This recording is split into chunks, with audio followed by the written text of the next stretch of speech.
개인정보 5장입니다. 개인정보보호법 제5장 정보주체 권리보장 이렇게 되어 있습니다. 권리보장 중에서 제 개인적으로는요, 개인정보보호법은 그 개인정보 처리자를 대상으로 처리자를 수범자로 하는 의무사항에 대한 법입니다. 그래서 실질적으로 개인정보 그 처리자에 대한 사항들이 굉장히 3장, 4장까지 이렇게 나열이 되어 있습니다. 그래서 기본적으로 개인정보 처리자가 좀 많이 알아야 되는 측면에 이렇게 앞에서 좀 포커스가 맞춰져 있다면 5장에 대해서는 그 반대적인 입장이다. 반대적인 입장. 그래서 실질적으로 정보 주체, 우리는 모두 취급자이면서 동시에 또 그 취급자를 벗어나게 되면 정보 주체가 또 됩니다. 그래서 우리가 어떤 그 개인정보를 처리하는 업무를 담당하고 있다면, 업무적인 측면에서 개인정보를 처리한다면은 우리가 취급자가 되지만 그 조직을 벗어나서는 또 나에 대한 개인에 대한 정보를 다른 곳에 또 이렇게 주기도 하고 이렇게 하기 때문에 정보 주체의 입장이 됩니다. 그러니까 이 5장은 3장, 4장에 관련된 것은 개인정보 처리자에 대한 입장이고, 이 5장은 정보 주체에 대한 거기 때문에 서로 반대되는 경우라고 좀 보시면 됩니다. 그래서 조금은 개인적으로는 이 정보 주체의 권리 보장에 대한 부분들이 조금 더 내실화되어 있거나 이렇게 하면 개인정보 처리자는 움직일 수밖에 없는 거거든요. 그래서 보통 그 개인정보 유출 사고라든지 침해 사고 생겼을 때의 정보 주체가 신고를 한다든지 어떤 이런 적극적인 액션을 취하는 것에 한 65% 정도는 그냥 별다른 액션을 취하지 않는다고 합니다. 그러니까 굳이 내가 이거 한다고 해서 뭐가 바뀌겠느냐, 이런 인식이 너무 팽배한 거죠. 그렇다 보다 보니까는 결국은 그 개인정보 처리자 입장에서는 이런 부분들이 조금 더 소홀히 하는 측면이 있습니다. 거꾸로 얘기해서 정부 주체가 활발하게 이런 부분을 이의를 제기하고 민원을 제기하고 또 문의를 하고 이렇게 한다면 개인정보 처리자 입장에서는 거기에 대응을 할 수밖에 없는 거죠. 그래서 좀 더 상반되어 있는 이런 입장이기 때문에 우리가 꼭 그 취급자 입장에서 바라볼 필요도 없고, 또 취급자이자 본인은 또 다시 개인정보를 가지고 있는 또 다른 그 정보 주체가 또 되기도 하니까, 예를 들면 그거하고 똑같습니다. 우리 차를 운전할 때, 여러분은 차를 자가로 운전할 때는 운전자가 되지 않습니까? 운전자가 되지만 운전자의 차에서 내려서 걸어 다니면 우리는 또 보행자가 되지 않습니까? 그러니까는 차도 잘 준수해야, 법규도 잘 준수해야 되고, 또 보행자로서의 어떤 그 사항도 잘 준수를 해야 되는 겁니다. 그래서 입장이 언제든지 바뀌거나 이렇게 될 수 있기 때문에 그 부분에 대해서 조금 포커싱을 맞추면서 우리가 이 법을 바라볼 필요가 있다라고 좀 두고, 5장은 정보 주체 권리 보장으로 가겠습니다. 자, 35조 개인정보의 열람입니다. 정보 주체는 개인정보 처리자가 처리하는 자신의 개인정보에 대해서 열람을 하고 해당 개인정보 처리자에게 요구할 수 있습니다. 요구할 수 있다. 이걸 이제 개인정보 열람권이라고 이렇게 얘기를 합니다. 열람권. 그 다음에 제1항에도 불구하고 정부 주체 자신의 개인정보에 대한 열람을 공공기관에 요구하고자 할 때는 공공기관은 직접 열람을 요구하거나 대통령으로 정하는 바에 따라 보호위원회를 통하여 열람을 요구할 수 있다. 직접 열람을 요구하거나 또는 대통령령으로 정하는 바에 따라 보호위원회를 통해서 열람할 수 있다. 그래서 이거 같은 게 개인정보 파일을 이렇게 등록하도록 돼 있어서 privacy.go.kr에서 내 개인정보 파일을 어떻게 처리하고 있는지를 이제 열람할 수 있도록 이렇게 시스템화되어 있는 거죠. 공공기관 같은 경우에. 그 다음에 개인정보 처리자는 제1항 및 제2항의 열람 요구가 받았을 때는 대통령으로 정하는 기간 내에 정부 주체가 해당 개인정보를 열람할 수 있도록 해야 된다. 이 해당되는 기간 내에 열람할 수 없는 정당한 사유가 발생됐을 때는 정부 주체에 그 사유를 알리고 열람을 연기할 수 있으며, 그 사유가 소멸되면 지체 없이 열람을 하게 된다. 이렇게 되어 있습니다. 실질적으로 이 열람 사유는 뭐가 될까요? 열람 사유. 열람 사유는 열람 그 기간은 어떻게 될까요? 기간은 대통령으로 요구받았을 때 그 열람 기간은 일반적으로 우리가 보통 그 기간은 10일 정도를 이야기하고 있죠. 10일 정도. 열람 요구 받은 날로부터 10일 이내에 정보 주체에게 열람할 수 있도록 이렇게 하고 있습니다. 그리고 또 뭐 이런 열람 신청하고자 하는 그 방법에 대해서는 뭐 서면이나 전화, 전자우편, 인터넷 등 정보 주체가 쉽게 활용할 수 있는 방법으로 제공하면 되고요. 또 개인정보 수집 창구의 지속적인 운영이 곤란할 경우에는 정당한 사유가 있는 경우를 제외하고는 수집 창구 또는 방법과 동일하게 열람을 요구할 수 있도록 하고요. 특히 시행령에 보시면은 인터넷 홈페이지를 운영하는 개인정보 처리자는 홈페이지의 열람 요구 방법과 절차를 공개하도록 되어 있습니다. 그래서 이러한 부분들이 개인정보 처리 방침에 이렇게 반영이 안 돼 있는 경우들이 좀 있거든요. 그래서 이런 부분들을 우리가 좀 신경 써서 열람할 수 있도록 이렇게 하면 되겠습니다. 여기서 우리가 알아두셔야 될 경우는 열람하는 방법에서는 뭐 서면, 인터넷, 전자우편, 팩스 뭐 여러 가지 방법으로 가능하다. 이제 이렇게 하는 방법과 대통령령으로 정하는 기간은 10일 이내입니다. 10일 이내에 하도록 돼 있고 그 사유가 있으면은 정당한 사유가 있으면 열람할 수 없는 정당한 사유가 있으면 그것을 이제 알리고 그 사유가 소멸하면 지체 없이 열람할 수 있도록 이렇게 해야 됩니다. 개인정보 처리자는 다음 각 코어는 하나에 해당되는 경우에 그 사유를 알리고 열람을 제한하거나 거절할 수 있다.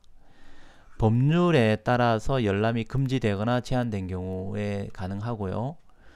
다른 사람의 생명, 신체를 해할 우려가 있거나 다른 사람의 재산과 그 밖의 이익에 부당한 침해가 있을 경우 또 열람 제한이나 거부 가능하고요.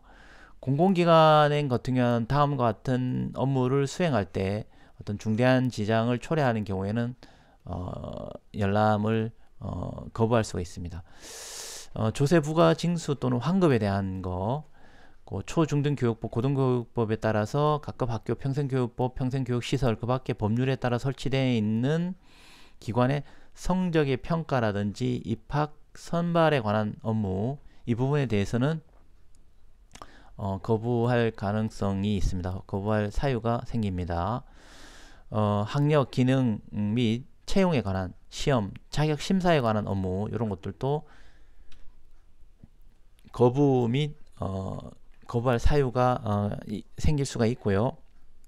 그 다음에 보상금, 급부금 산정에 대한 진행 중인 평가 또는 판단에 대한 업무, 그 다음에 다른 법률에 따라 진행 중인 감사 또는 조사에 관한 업무 이런 것들도 열람의 예외사항으로 좀 보시면 되겠습니다. 예외사항. 그래서 이렇게 예외사항으로 되는 거에 대해서 조금 알아두실 필요가 있겠죠. 그래서 1항부터 5항까지 규정에 따른 열람 요구, 열람 제한, 통지 등의 방법 및 절차에 관해서 필요한 사항은 대통령령으로 정한다. 이렇게 언급을 해놨습니다. 그래서 열람에 관련돼 있는 열람권, 열람에 대해서는 꼭 좀 정보 주체의 어떤 권리 보장으로 있기 때문에 이 부분에 대해서는 우리가 꼭 좀 알아두실 필요가 있다. 정정 삭제입니다. 정정 삭제. 35조에 따라서 자신의 개인정보를 열람해서 봤더니 정보 주체가 그 개인정보 처리자에게 그 정정 또는 삭제를 요구할 수 있습니다. 다만 다른 법령에 그 개인정보가 수집 대상으로 명시되어 있는 경우에는 그 삭제를 요구할 수 없는 겁니다. 삭제를 요구하는데 예를 들어 뭐 의료법에 이렇게 되어 있는 경우가 있으면 의료법에 대해서 내 어떤 건강 정보라든지 의료 진료 정보에 대해서 삭제를 이렇게 요구하거나 이런다고 해서 그것을 삭제할 수가 없습니다. 예, 의료법에 따르면 10년 동안은 보관을 해야 되도록 이렇게 되어 있기 때문에 그런 것을 이야기를 하고 있습니다. 그래서 일반적으로 봤을 때 정정하거나 삭제를 요구를 할 수가 있습니다. 그 다음에 개인정보 처리자는 1항에 따른 정보 주체 요구를 받을 때는 정정 또는 삭제에 관해서 다른 법령에 특별한 절차가 규정되어 있는 경우를 제외하고는 지체 없이 그 정보를 조사해서 정보 주체의 요구에 따라서 정정 삭제 또는 필요한 조치를 한 후에 결과를 정보 주체한테 알려야만 됩니다. 요런 사항들을 꼭 좀 숙지를 해 주셔야 되겠고요.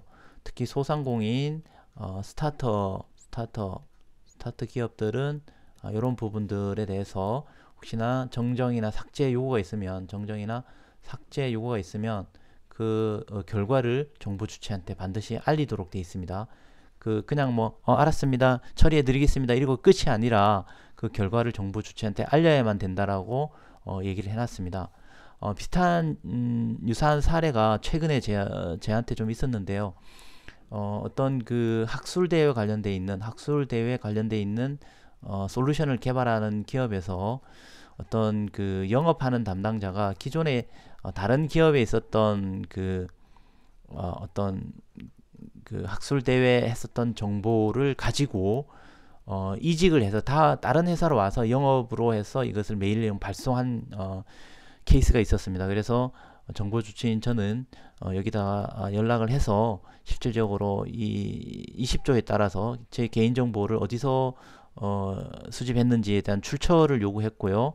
그리고 그에 따라서 지금 요 열람권의 정정 삭제에 대해서 실질적 삭제 조치를 해서 알려달라라고 해서 실제 그 삭제가 됐다라는 뭐 이런 확인까지 받은 케이스가 있습니다. 그래서 요거는 정부 주체로서 요구할 수 있는 사항이기 때문에 반드시 요런 부분에 대해서 우리가 요구를 할 수가 있고 또 대응을 해야만 됩니다. 개인정보 처리자가 이 항에 따라서 개인정보를 삭제할 때는 복구 또는 재생되지 않도록 조치를 취해야 됩니다. 정부 주체가 직접 요구를 했기 때문에 파기하고는 또 다른 개념입니다. 파기에서도 반드시 복구 또는 재생되지 않도록 조치를 해야 되겠지만 이런 같은 경우에는 정부 주체가 직접 어떤 개인정보의 어떤 정정 삭제권을 요구했기 때문에 복구 또는 재생되지 않도록 조치를 취해야 되고요. 개인정보 처리자는 사항입니다. 개인정보 처리자는 정보 주체 요구가 제1항 단서에 해당될 때는 지체 없이 그 정보 주체에게 알려야만 됩니다. 그 다음에 개인정보 처리자는 2항에 따른 조사를 할 때 필요한 해당 정보 주체 정정 삭제 요구권 요구 사항의 확인에 필요한 증거 자료를 제출하게 할 수 있다 이렇게 되어 있습니다. 그래서 정정 삭제할 때 그 사람이 누군지 모르지 않습니까? 정보 주체가 뭐 내가 낸데라고 얘기라고 하지만은 사실은 또 그 사람이 누구인지 인증을 해야 되지 않겠습니까? 그래서 그렇게 된다면 그 정정 삭제 요구 사항의 확인이 필요한 어떤 증거 자료를 요구를 할 수가 있습니다. 그 다음에 1항과 2항 제4항의 정정 삭제 요구에 관련해서 통지 및 방법에 대한 사항은 대통령령으로 정한다 이렇게 되어 있습니다.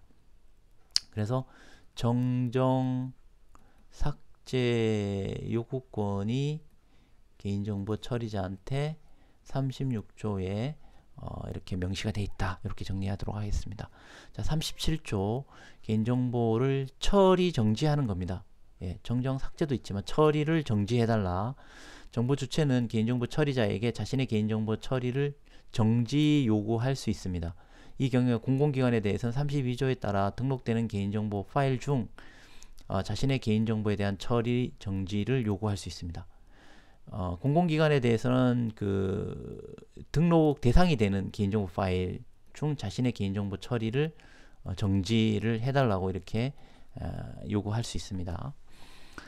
개인정보 처리자 1항에 따라 요구받았을 때는 지체 없이 정부 주체 요구에 따라서 개인정보 처리의 전부를 정지하거나 일부를 정지하여야만 합니다. 다만 다음 각호 요구 어느 하나에 해당되는 경우에는 처리 정지를 요구하거나 요구를 거절할 수 있도록 되어 있습니다. 이것도 뭐 똑같습니다. 반복되죠, 그죠? 법률에 특별한 규정이 있거나 법령상의 의무를 준수하기도 불가피한 경우, 다른 사람의 생신재, 생명 신체를 해하거나 재산상의 이익을 부당하게 침해할 경우, 공공기관이 개인정보를 처리하지 않으면 다른 법률에서 정하는 소관 업무를 처리할 수 없을 경우, 이럴 때는 정지 요구권을 거부할 수가 있습니다.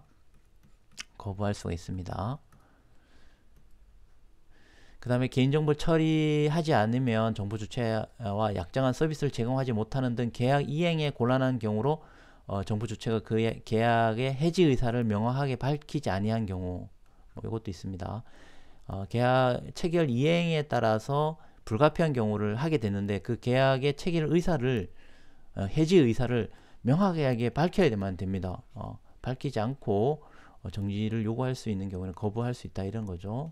요거까지 좀 확인을 해 두시면 좋겠습니다.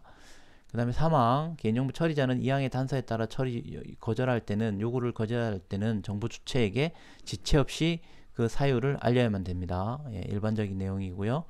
사항, 개인정보 처리자는 정부 주체의 요구에 따라 처리가 정지된 개인정보에 대해서는 지체 없이 해당 개인정보 파악이 등 필요한 조치를 해야 됩니다. 처리 정지가 된 개인정보에 대해서는 파악이까지 해야 됩니다. 정지와 삭제, 그 다음에 정정에 관련되어 있는 요구권이 있다. 그래서 처리 정지에 대한 요구권이 행사가 되면 반드시 파기를 해라 이렇게 되어 있습니다. 요거 잘 알아두십시오. 처리 정지를 했을 때에 그냥 처리 정지만 해놓고 처리 정지해 드릴게요, 이제 더 이상 처리하지 않을게요 라고 하는 것이 아니라 이런 요구에 따라서 개인정보 주체가 요구를 했으면은 파기 등 필요한 조치를 해야만 됩니다. 그 다음에 5항 1항부터 3항까지 규정에 따른 처리 정지 요구, 처리 정지 거절 통지 등의 방법은 대통령령으로 정한다. 이렇게 좀 보시면 되겠습니다. 그 다음에 38조 권리 행사 방법입니다. 정부 주체가 권리를 행사하는 방법에 따른 절차, 이런 것들을 한번 더 살펴보도록 하겠습니다. 정부 주체는 35조에 따른 열람, 36조 정정 삭제, 37조에 따른 처리 정지, 39조 7에 따른 동의 철회 등, 요거는 동의 철회는 특례 조항에 있습니다. 특례 조항. 이 특례 조항이라는 것은 지금 망법에 대한 사항인데요. 망법에는 동의 철회에 대한 부분도 있습니다. 개법법에는 지금 동의 철회가 없죠. 동의 철회가 없습니다. 동의를 하면 그냥 동의한 거에 따라서 쭉 이렇게 가는 거죠.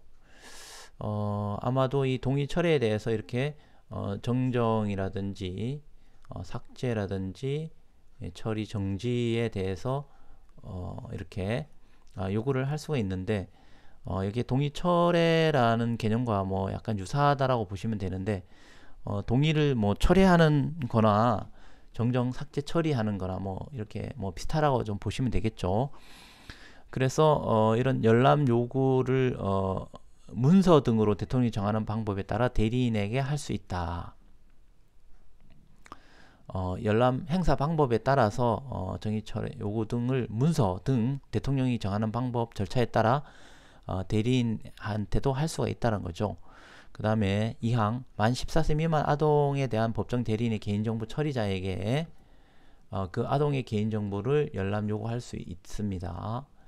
만 14세 미만 같은 경우에는 법정 대리인의 동의를 받도록 되어 있기 때문에 법정 대리인이 그 아동에 대해서 대리할 수 있다, 이렇게 좀 보면 되겠습니다. 그 다음에 개인정보 처리자는 열람 등 요구를 하는 자에게 대통령령으로 정하는 바에 따라 수수료와 운송료, 사본의 어떤 운송을 청구하는 경우에 청구를 가능한다. 뭐 이렇게 해서 예를 들어 의료법 같은 경우에는 진료사본을 뭐 청구하도록 뭐 이렇게 돼 있거나 이런 경우가 있습니다. 그리고 열람을 요구했을 때도 이런 부분들에 대해서 수수료를 청구할 수 있습니다. 수수료. 그 다음에 개인정보 처리자는 정부 주체의 열람 요구 등 열람 등 요구할 수 있는, 여기서 열람 등이라고 했을 때는 앞에 있는 그 세 가지를 다 모두 이야기를 하겠습니다. 구체적인 방법과 절차를 마련하고 이를 정부 주체에게 알리도록 공개하여야만 합니다. 이렇게 방법과 절차를 마련하고 이를 정부 주체가 알 수 있도록 공개를 해야 됩니다. 공개. 개인정보 처리자는 정부 주체가 열람 요구 등에 대한 거절 등에 대한 조치에 불복이 있는 경우 이의를 제기할 수 있도록 필요한 절차를 마련하고 안내해야 됩니다. 이런 것을 공개하든 어디에 공개를 많이 하겠습니까? 예, 대부분 개인정보 처리 방침에 일반적으로 공개를 많이 합니다. 그래서 정리를 하면 35조 열람권, 36조 처리, 정지, 삭제 요구권, 38조, 37조, 그 다음 처리 정지 요구권, 38조, 권한행사 관련해서 이렇게 정보 주체 입장에서 한번 살펴봤습니다. 그래서 정보 주체에 대한 입장은 35조, 36조, 37조, 38조 하나, 둘, 셋, 4개 정도로 있다라고 좀 보시면 되겠습니다. 그래서 실질적으로 정부 주체에 대한 부분들이 약간 좀 약하다라는 느낌이 좀 있습니다. 약하다. 그래서 최근에 이제 개인정보법 제2차 개정이 좀 이루어지는데 2차 개정에 대한 부분들은 기존에 따른 그 GDPR에 관련돼 있어서 프로파일링 대응권이라든지 개인정보 이동권 뭐 이런 정보 주체에 대한 어떤 입장들이 조금 더 여기에서 좀 논의가 좀 되고 입법 예고까지 지금 돼 있는 상태입니다. 그래서 이것이 이제 공포가 되고 시행이 된다라면 뭐 예를 들어 지금 입법 예고가 되고 공청회까지 지금 마쳤거든요. 공청회를 마쳤기 때문에 의견 수렴 단계에 들어갔기 때문에 의견 수렴이 되고 예를 들어 뭐 3월 달이나 4월 달에 뭐 공포가 된다라고 하면 6개월 후에 이제 시행이 되니까 뭐 10월 달이나 11월 달 이제 하반기 정도에는 시행이 되지 않을까. 뭐 이게 언제 공포가 될지는 잘 모르겠으나 제가 보기에는 4, 5월 달 이내에 아마도 제가 보기에는 공포가 될 것 같다는 느낌이 있거든요. 그렇게 되니 하반기 때는 개인정보 주체에 대한 부분들이 좀 더 강화되어 있는 개인정보보호법을 접할 수 있지 않겠는가 이런 생각이 듭니다. 이런 사항들을 우리가 추이를 지켜보고 미리미리 조금은 고민을 해두시고 어떻게 대응할 것인가, 어떻게 대응하고 실무적으로 업무를 처리할 것인가 이런 것들을 고민해 볼 필요가 있겠습니다.